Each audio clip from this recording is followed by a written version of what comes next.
My day-to-day activities were very, very little. I was in an excruciating pain. I was in really, really intense pain all of the time. As I was lying down in my bed, I had this sensation as awareness that something was happening because my room changed. And then suddenly I felt this little gentling tug from my core, and I was standing at the foot of my bed, and I could see my body in my bed. So it was about 2 weeks later before I was even able to share that story with my husband. But in the meantime, I just kept touching my body and just asking God, please let me live.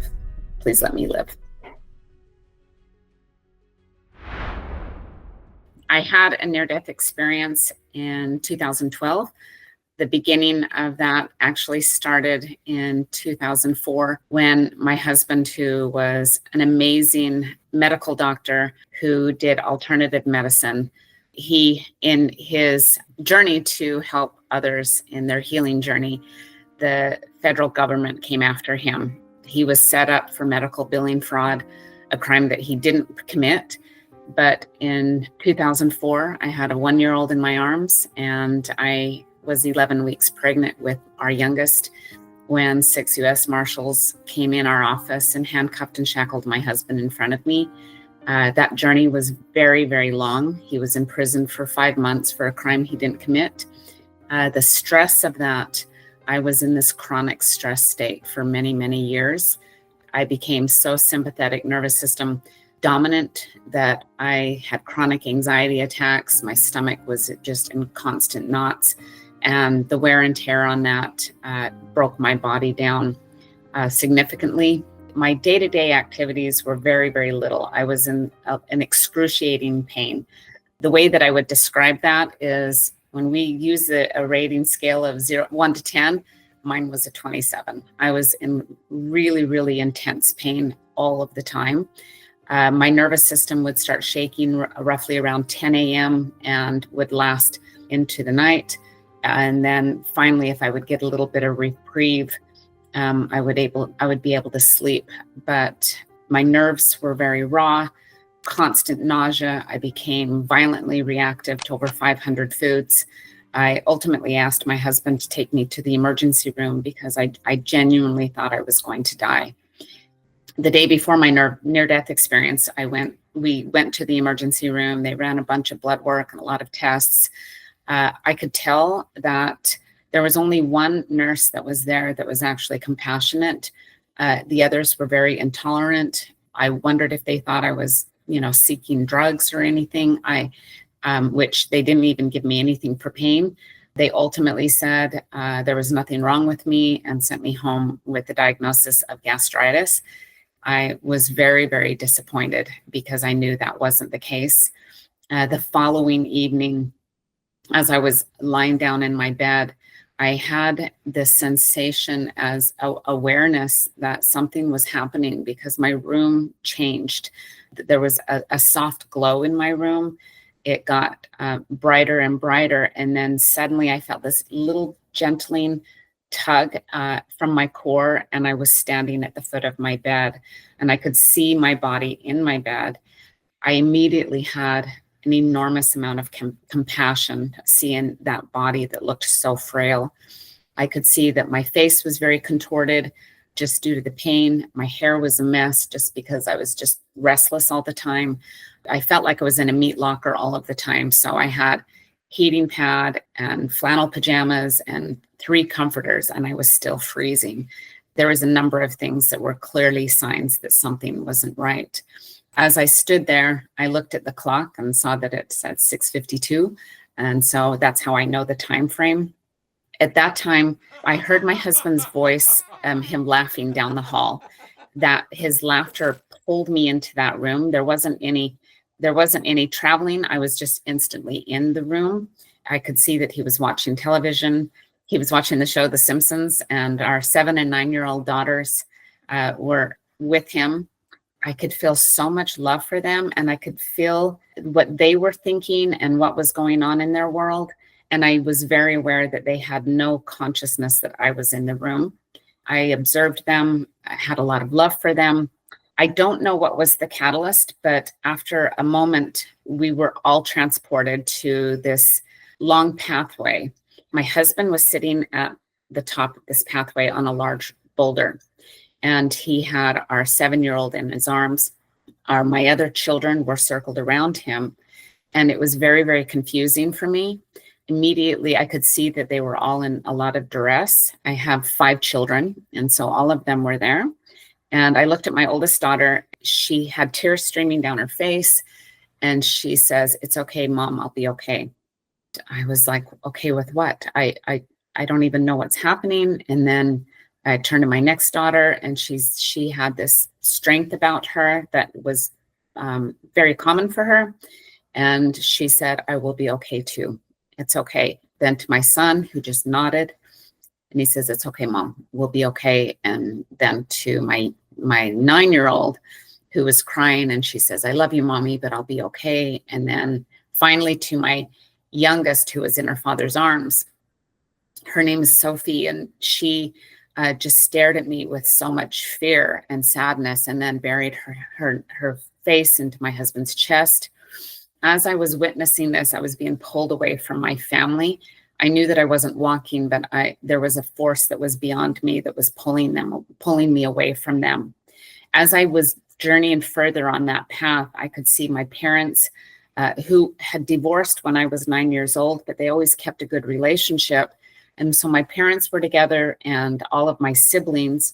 And then beyond them were different family members. It was acquaintances, people in my life. And it was as if every person that was going to be affected through me passing was all there to show me their impact, the impact that I had on them. But nobody asked me to stay.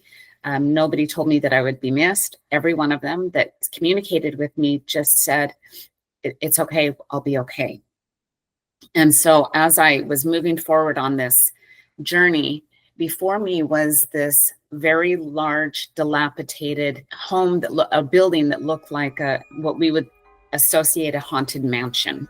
The top of the building, it was all black, it was very dilapidated. There were sharp spires on the roof that had crows or ravens, I couldn't tell which, that were on the top of the roof. The tree that was in the yard was dead. There was bushes that were dead. The fence was broken. It was also dead. The grass was dead. It was just looked very frightening. And in my regular world, I never go to any haunted mansions and Halloween stuff. I can't stand anything scary. I won't even watch a scary movie. But I wasn't frightened as I was witnessing all of this. It was more interest and intrigue. There was a force beyond me, as I said, that was moving me. So I was just more of an observer. But as I stepped through the threshold of where the gate was, immediately everything transformed. So the sharp spires on the roof and the black building, it rounded into more of a dome. It was this golden white building. The ravens immediately turned into white doves that just kind of fluttered away. The tree blossomed and became vibrant and green. The gate fixed itself.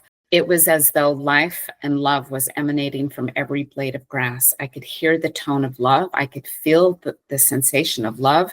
It was magnificent and beautiful. And as I entered the building, there were 3 beings that met me as I entered the threshold of the building.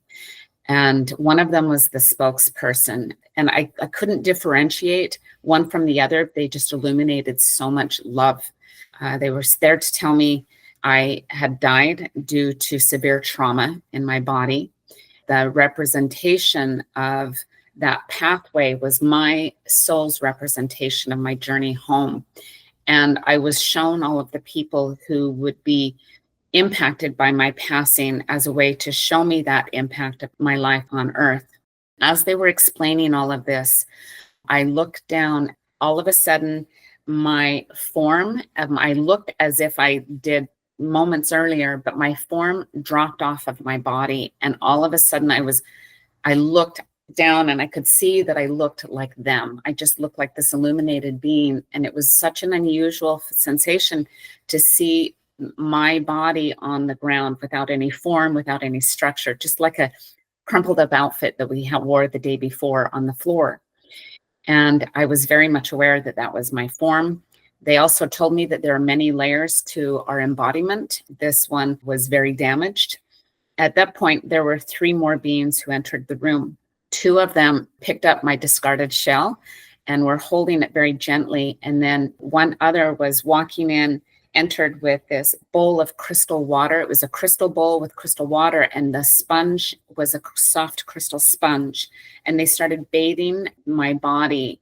And they were telling me that there was a lot of damage due to emotional trauma, a lot of the PTSD that I had spent years trying to overcome. And so they were trying to soothe that part of me. Then they offer some healing.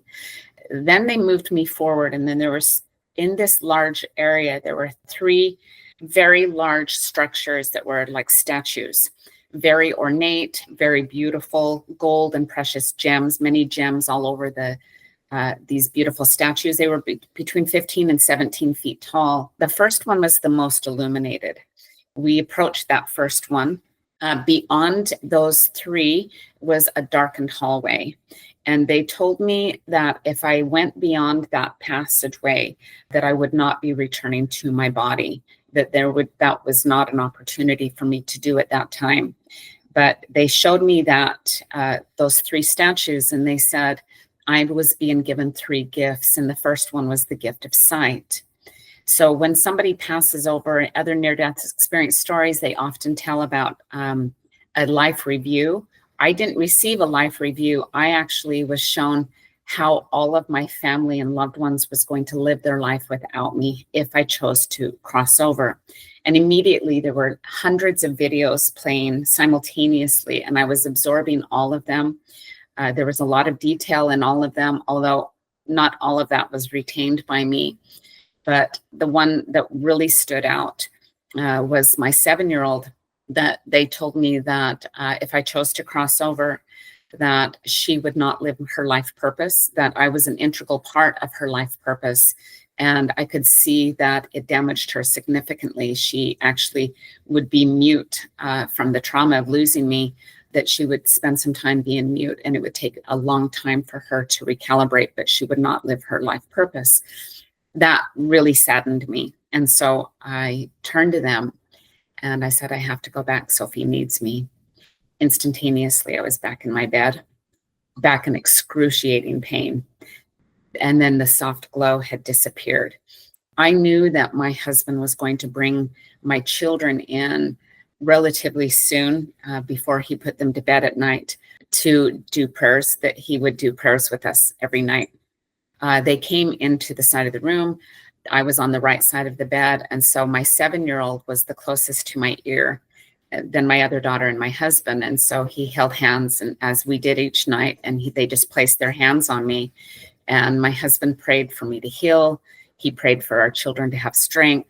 He prayed for the guidance and protection of our family. After he finished the prayer, my little daughter, she leaned in and she whispered into my ear, and she whispered, I need you, Mommy. I wanted to respond. I wanted to tell her how much I loved her, how I wasn't going to go anywhere. I could just feel tears pooling into my ears. On a side note, because of that level of weakness, it was approximately 2 weeks before I had enough strength to even communicate again. I was really, really sick and very weak for a long time. So it was about 2 weeks later before I was even able to share that story with my husband. But in the meantime, I just kept touching my body and just asking God, please let me live. Please let me live. I was in bed for about 8 months after that experience. I would be able to get up a little bit, but very seldom even ventured out of my home. A month after that, my daughter, who was 9, she had a school program they were performing, and she wanted me to go to that school program. And I had promised her that I would do everything I could to be there. You know, she was in 3rd grade. I remember when I was in a 3rd grade program and my mother had to work as a single mother, that she was not able to go to my school program. And that always stuck with me. So I wanted with every fiber of my being to go, but I knew I was very weak. My husband carried me to the auditorium where she was doing the performance. I was too weak to sit upright. I couldn't even hold myself upright. And so I asked him to lie me down towards the back of the auditorium, just on the floor, so that I could hear my daughter and that she knew that I was there. I could feel the cold concrete. I could feel the bars that were holding the bolts that were holding the chairs on the concrete floor. And there was a part of me that was very frightened that somebody was going to come in and step on me in the darkened room. But I was very aware that as he was taking me in, there was a lot of people looking at us. I felt shame. I felt a lot of shame and humiliation that my daughter had to do her own hair. I felt shame that I was too weak to walk in by myself. I felt people were judging us. That was very sad for me, that those emotions are what I felt rather than compassion for what I was going through. I was actually shame and embarrassment and humiliation. But I was able to attend that. Then my husband carried me onto a plane. By God's divine grace, we were able to make it onto an airplane, and he flew me down to Hawaii. As a little bit of a background, my husband, as I mentioned, was this brilliant medical doctor, but he was also an incredible medical intuitive. He was really brilliant intuitive, and he spiritually was told that there was going to be somebody that was going to be able to help me. And so he booked a flight, took me down to Hawaii, and we sat in the waiting area in this resort on one of the Hawaiian islands. I was still very, very, very fragile, and so unavailable so I just was sitting there as my husband went to go get a little bit of nourishment. And this woman came up to me. She started making conversation. At the time, I think she was probably about 82 years old. Maybe she was a little younger, but she was an older woman. And she started asking me where I was from, making small talk. She asked where I was from, and I said, Utah. And she asked why I was there. And I said, I'm on this healing journey. I didn't want to pull somebody into my world who was on vacation. I didn't know how much to share, so I was a little bit guarded. But she had these piercing blue eyes, and she turned to me and she says, I feel like I'm here to help you. I was shocked. Her friend that was traveling with her came and sat down, as well as my husband, and they planned to meet me the next morning. It was very synchronistic and amazing. And we went into the living room, and I could see everything had been cleared. The carpet was this beautiful white plush carpet, and there was a chair sitting right there on the side. And then the couch was pushed against the wall, and my husband and her friend were sitting on that couch. And then I was transported in 4.5 hours of deep healing work. She put her hand on my head. I don't know exactly how to articulate what the methodology that she did, but she told me, she said, most people start wailing and screaming and they'll drop to the floor. And I was like, I'm not a drama queen. I'm not going to be doing any of that kind of thing. So I just was open to whatever. And all of a sudden I started this waving and immediately dropped to the floor. Then I was transformed. I was moved to these multiple past lives where I was at the climax of a death experience. And it was so phenomenal because simultaneously I was in both worlds, and I had these black yoga pants on, but I knew that I was on this white carpet. I got very nervous because during seeing that past life, I could feel blood pouring out of my body, and I didn't want to ruin the carpet. So I had my eyes closed, but I said, I'm sorry, I think we need to stop because I don't want to get the carpet wet. Because if I closed my eyes, my pants were soaking wet with warm blood. If I opened my eyes, they were dry. Everybody, all 4 people, the other 3 people in the room, everyone could smell the scent of blood, but there was nothing there. And so it was like these different worlds that were blending. It was remarkable. That lasted about 4.5 hours. By the end of the session, I was able to walk normal. I felt really pretty good. My husband would jokingly say that I ran off the tarmac by the time we came home. It was really a lovely time. And I felt like, oh, I'm finally starting to heal. But I got back into my own world. I got back into my life, got back with the same stressors, the same environment that was causing that sense of stress. And very quickly I depleted again and was back in bed. Unfortunately, it was towards later in that year that my daughter got married and I was able to start getting a little bit more present, but I was even fearful that I wouldn't even have the strength to be there for my own daughter's wedding. And so I was grateful for that. It was a very, very long journey. It was an incredibly long journey of healing, of emotional healing, of healing the primary was to heal my gut, doing everything that I could, drinking bone broth and taking supplements and eating as clean as I could for a very long time, trying to heal my gut and my nervous system. I felt like that was a full-time job for a number of years. I would say I'm mostly healed. I don't know that I ever fully arrived. I still, due to the circumstances of this last year, I've had quite a bit of emotional setback, some more traumatic experiences that have taken place beyond the loss of my husband and son that have been very, very challenging. But I went from being violently reactive to 500 foods, as I mentioned, to now I'm somewhat reactive to about 7 foods and still very, very, very reactive to gluten.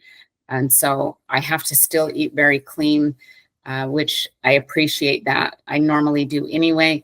I tend to have to put extra care into my day-to-day activities, but I still can maintain social engagements and take care of the things that need to at this point. So, but it was a very long journey. I would say primarily that first 8 months was very, very brutal, very, very challenging. And then probably about an additional 3 years of just really honing in every kind of healing modality that I could come up with. With that, it gave me all of the insight and wisdom as a feeling I was so alone, even though my husband was a medical doctor previously. So he was able to bring me supplements. He was able to give me some kind of guidance about what was going on, but ultimately the journey was mine. And I had full responsibility that if I wanted to heal, I had to take the steps necessary to do that.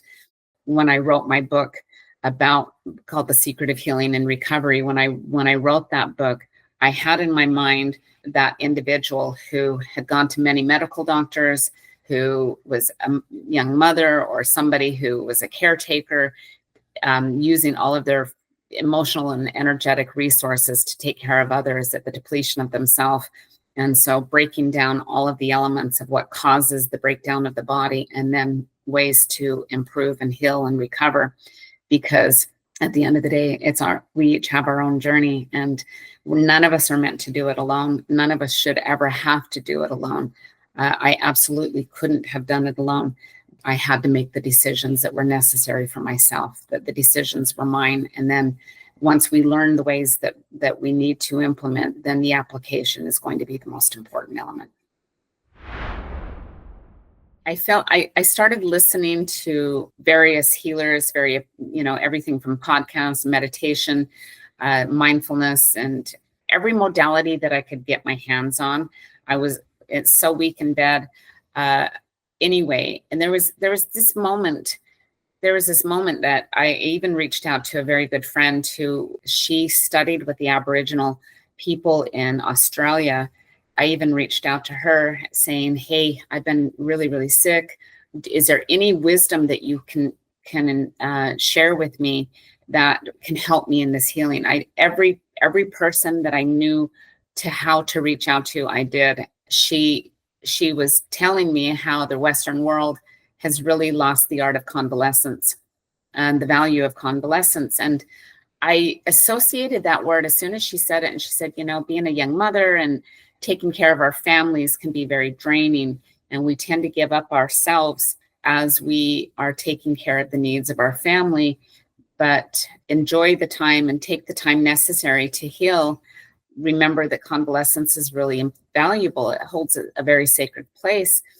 My association with convalescence up to that point was I would associate it that would be like in a geriatric center, that someone, that was older and at the last stage of their life, and they were allowed the time for healing to just disassociate with the world. But I was alone at home when that message came through. And at this time I was still too weak to walk. And so I slithered off the side of my bed and made my way around to our library.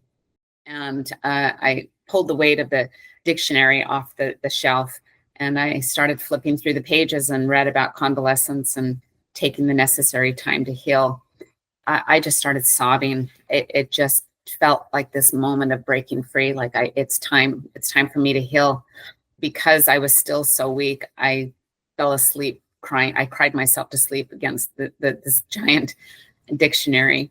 And then my husband got home later and helped me back to bed. But taking the necessary time to heal is something that I definitely lost. I definitely got caught up in being a parent and trying to, go through these stages of worthiness and feeling like my value was in the deeds that I did. It was my upbringing and my family who came from very poverty experiences. And so I learned very quickly that my value is in the work that I did and the deeds that I did. And because I was no longer able to contribute to my needs, the basic living, all I could do is basically brush my own teeth.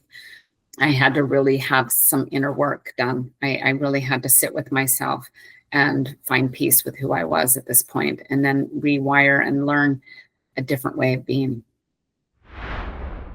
I really try to be in a state of mindfulness as much as possible. I think that in order to heal, all of our energy needs to be in current time. And that's something that we all struggle with. Our brains are time travelers. Each one of us can have an experience.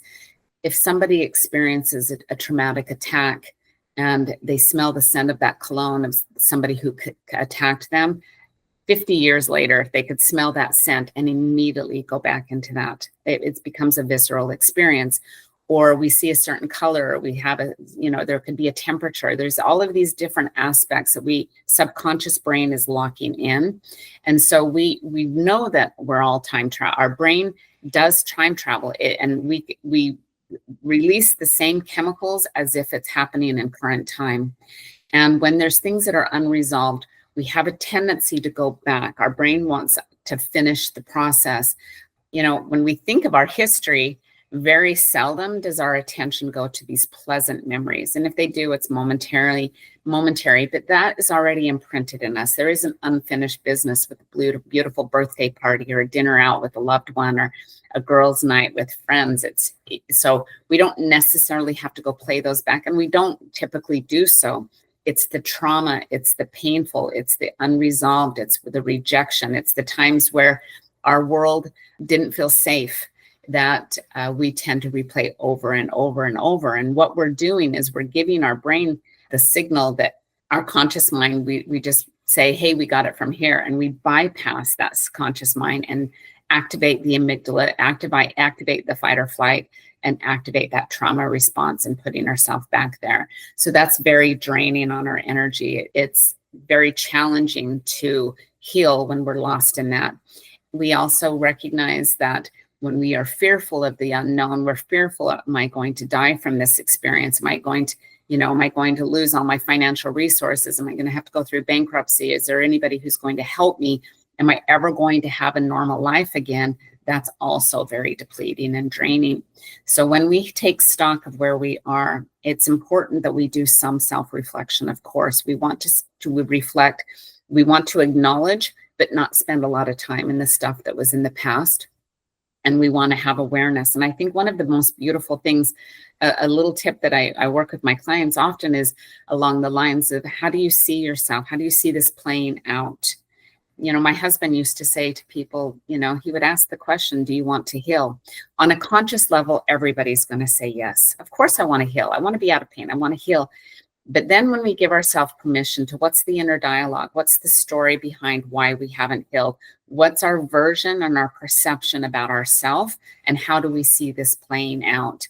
For me, I had this vision. If somebody were to ask me, which nobody ever did, but if somebody were to ask me, how do you see this playing out? What is the vision? We all have a vision that will appear in our mind's eye. We all have an image that we will imprint. And that's just similar to starting a new job or having a new relationship or having a new baby or these different life experiences that come out. If any of us were asked that question, is what does that look like? All of us will have some kind of visual message that we will be able, if we choose to look at it, would come up without trying to block it or trying to edit it. What is the image? And the image for me that always came up is me on this very large mountain, scaling the mountain. My arms are up in the air, and I have made it. I knew that I had conquered so the symbolism as this very large mountain means I had a long way to go. I had a mountain to climb in my own journey, but ultimately that I would arrive. There's laws that we have created, man laws. There's laws about taxes, and there's laws about the way we interact with one another socially. But then we rise out of that, and there's God law. There's laws of nature. There's certain fundamental laws that are in place. One of those laws are the wheel of cause and effect of karma. And that doesn't necessarily mean bad person has bad experiences. It's just that the way that we maybe in a past life, the lessons that we chose not to learn or look at, or our impact, whether they were intentional or not, the impact on another individual, we will feel that impact within ourselves. Absolutely, yes. However, I saw a number of things that were very fascinating in my own journey this last year after losing my husband and son, that I had these healing journeys where I was shown that when we come to this earth, and this plays out a lot in the work that I do as a regression therapist too, that not only do we choose the environment that we are born into, that we choose, let me come down to the very base level that Earth is a school. We come here to learn. It's one of the densest schools. It's one of the hardest schools. And the reason why it's so challenging is because of the emotions that we have in this physical reality. So we come to learn and to love. If we just break it down to the very basis, we come to learn to love and to love. How do we go about doing that? And there have been people, I've had some, to go through, I'll say just this last year alone, I watched my husband collapse in front of me, the love of my life, my precious husband that I adored. We had this fairy tale marriage for 22 years. We had just gotten home from our anniversary. Sadly, my husband collapsed in front of me and passed away. That shock was just so reverberated through every cell in my body. I couldn't believe that I was a 52-year-old widow. And sadly, 4 months later, my son passed away, and I found my son. That was so devastating to a mother, losing your only child. But simultaneously, my husband's children from his previous marriage came after me with probate and legal things. So I've been going through this whole enormous challenge. I went from living in this beautiful home to the moment I found my son, the shock of finding him, and the circumstances around that. My two daughters and I immediately moved into a hotel. So I had to leave everything that I associated with my life. And I lived into a hotel for 3 months. Everything that was my world has been taken away from me. I've lost nearly everything, and I've been starting at ground zero. And so there's people that I'm close to. They're like, what did you do in your past life to give you this level? Just the things that I've had to overcome have been incredibly immense and very, very challenging. But I also was told that a few things that I gained awareness that not only do we choose certain circumstances for growth, that we think that we're being picked on. I often have this feeling, I'm being picked on, I'm feeling punished, I'm feeling, you just feel that victim mentality. And all of us have that victim mentality to some degree. It's fair to do that when you feel like the world's attacking you. But over time, when you do this self-reflection, we can understand that, one, we could change that language that I was picked on to being picked. I was chosen. I was chosen to go through these kind of experiences, to learn from myself, and to also observation of those in my surrounding, my family and loved ones. But beyond that is not only do we choose these experiences, we often request to have these experiences so that we understand in the spirit realm that coming to this 3D world and experiencing these these really harsh experiences of suffering, as the way we would use this language of suffering, the possibility of growth for the soul is so much bigger than somebody who doesn't engage in those.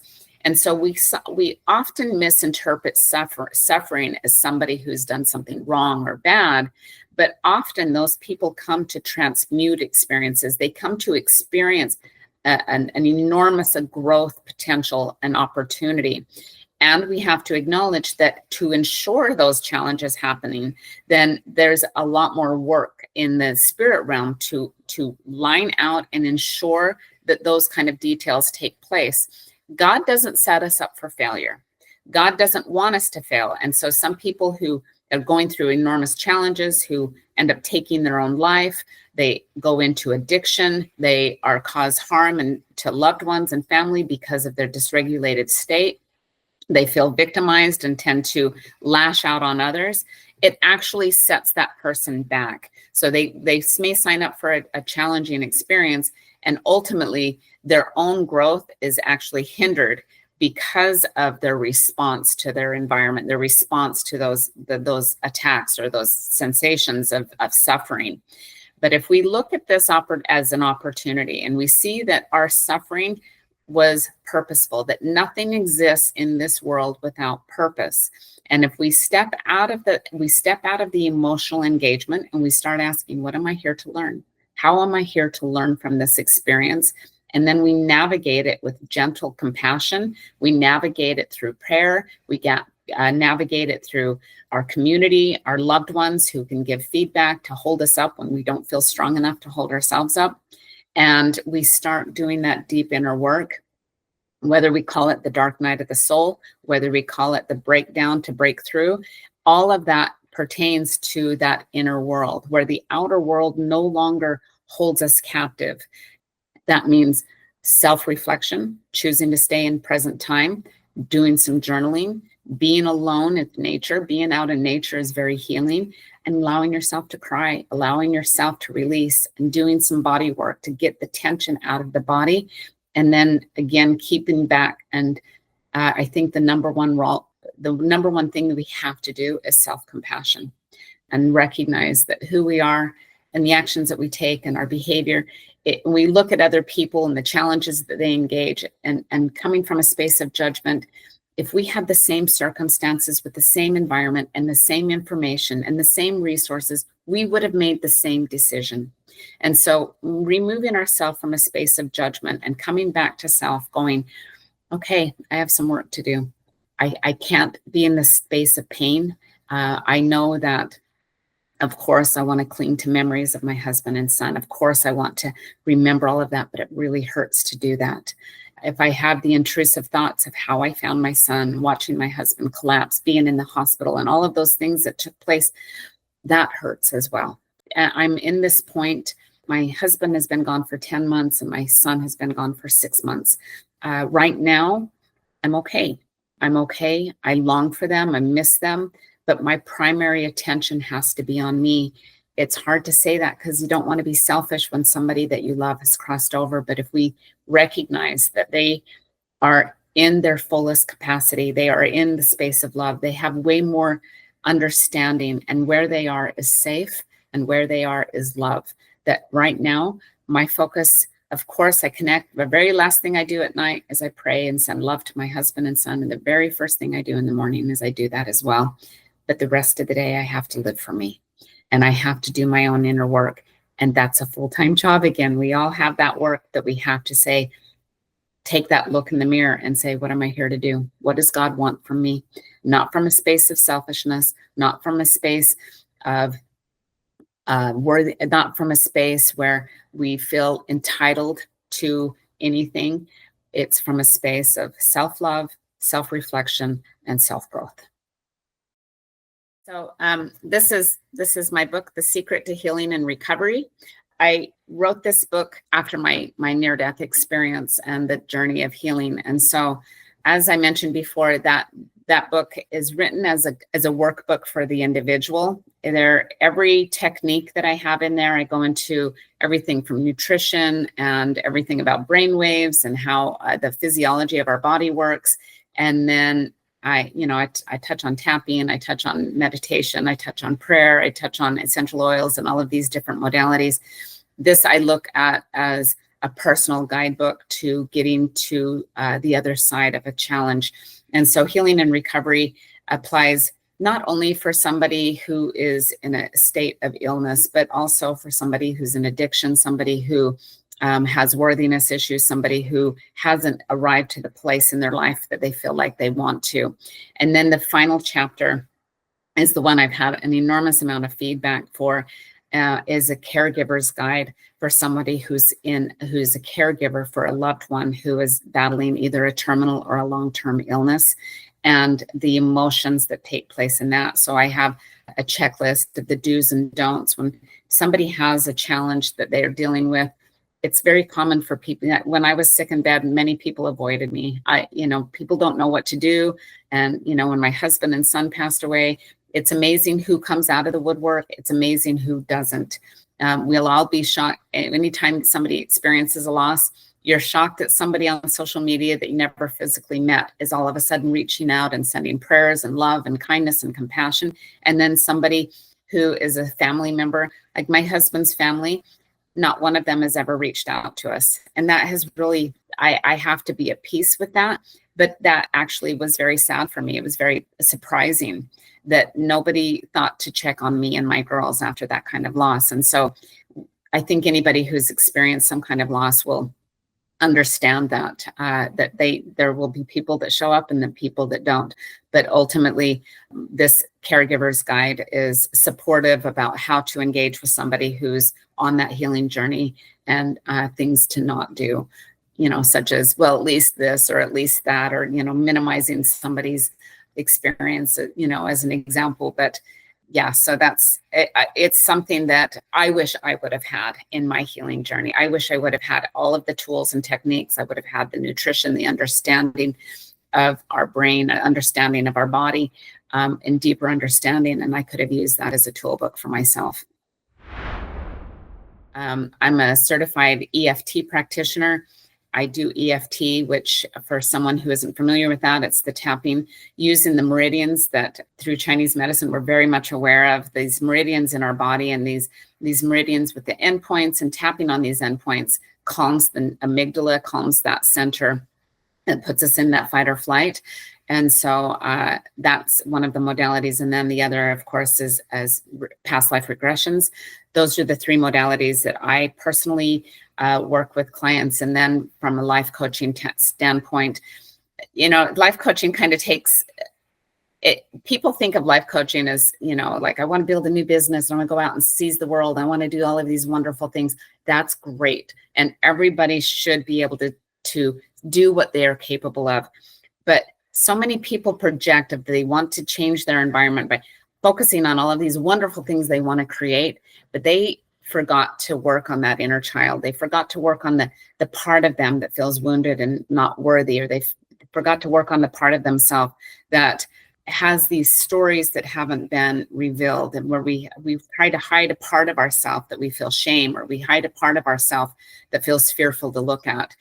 And so coming from the space of non-judgment and allowing the individual to look at this inner child, bring that inner child into this present world, is a beautiful, beautiful gift. And so tapping with the EFT is a great way to do that. Mindfulness, of course, is just such a key element of just being in present time. One of the things that was kind of downloaded to me a number of years ago, we think of prayer. Prayer, of course, I would say is fundamental in our life. And there's so much research about the power of prayer. Whether that prayer is to many gods or a single God, or whether it's from, some kind of deity, the prayer, the intention is to open our hearts. Our intention is to connect to a force greater than us, to connect to the cosmos that's bigger than us, the possibilities of the universal energy, the one that brings us in unity, connecting with all of humanity by opening our heart. Science has already proven that the bioelectric field of the heart extends 15 feet beyond the physical body. And so we are interacting with one another all of the time. in our heart energy. And so doing that inner heart work, regulating our heart mind into this coherent state, getting into that coherent state where there's rhythm, that's when we have the opportunity to tap into possibilities. That's where we start to have the creativity. That's when synchronicities start to come into play. So all of those things are really lovely. I think that when we have an enormous amount of challenges, we see the world as unsafe. I think that in this world that we live in today, there's been more division than ever before. I think there's forces that are way beyond that people may or may not be aware of, that there is a dark energy that is trying to cause separation from humanity. I think there's some very dark things that are taking place. And the more we place our attention on that, the more we draw that to us. Of course, that is one of the laws, that where our attention goes, energy flows.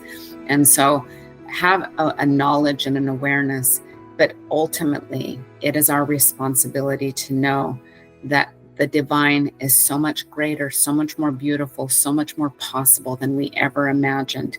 And if we give ourselves the permission to just love, forgive, be in a space of compassion, and then be in present time as much as possible, then all of us are going to lean in the healthier way. We're all going to raise our consciousness. Ultimately, that's our goal, to raise consciousness, to expand our possibilities to love, and to lean into the space of humanity doing the best they can.